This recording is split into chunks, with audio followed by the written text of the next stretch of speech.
What about creatine? Do you know anything about the role of creatine in mitochondria? Because I know when I'm taking creatine, I feel stronger. Obviously, there's creatine's used a lot in like bodybuilding world, but there's got to be a mitochondrial mechanism there because I'll tell you, I feel like I can lift, at least a good 10, 20 pounds heavier on particular exercises with creatine in my system. Yeah, I mean, creatine definitely has an effect on growth hormone, improving growth hormone. Thus, that will help with muscle. Creatine is like instant energy for the muscle, so it's there.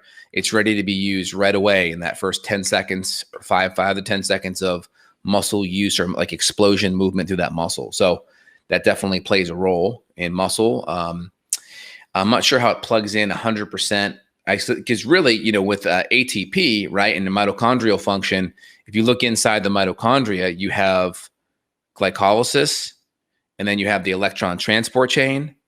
Or I'm sorry, you have the Krebs cycle, citric acid cycle, and then that plugs into the electron transport chain. So glycolysis, that's going to be utilizing the carbohydrate in the muscle, right? Glycogen in the muscle, fast, immediate source. I think creatine plugs into that top part. And then you have the Krebs cycle, citric acid cycle, where B vitamins, magnesium, all these different things kind of plug into that. And with the citric acid or Krebs cycle, they mean the same thing.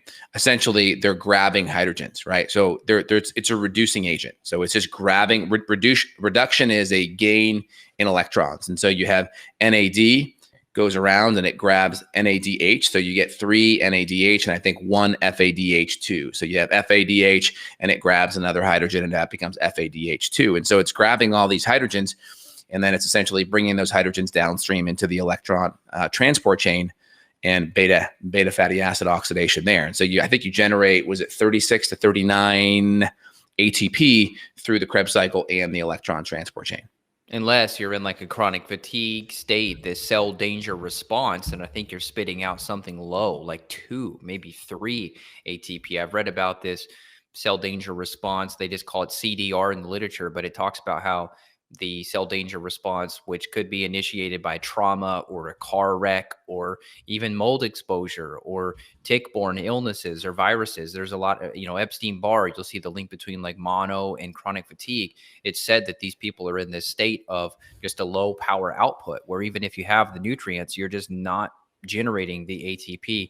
It was I don't know if it was Kalish or somebody that you and I had looked into where there was a talk on this about how the ATP was literally in the single digits, the low single digit output in some of these states. So the message here is that for people that have chronic fatigue, you got to realize there is a mitochondrial component to this. Why don't we talk about testing a little bit? The main thing that you and I are going to look at is going to be the organic acids. I know there are some other tests out there. I'll admit I've had clients send them to me, such as the Mitoswab. I've not run the Mitoswab personally. I don't know enough about it to speak on it much, but I'll just say that it does exist. I believe it is a mouth swab, and it's probably looking at just a couple generic markers in the saliva.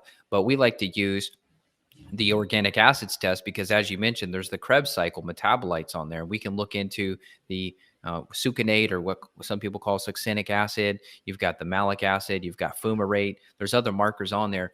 And we see when people have toxin exposure, like I said in the beginning, the heavy metals, the mold, the pesticides, we'll see those mitochondrial markers go up. And the higher the numbers go, generally, the more tired someone is because that indicates more damage to that Krebs cycle. So the oat is huge.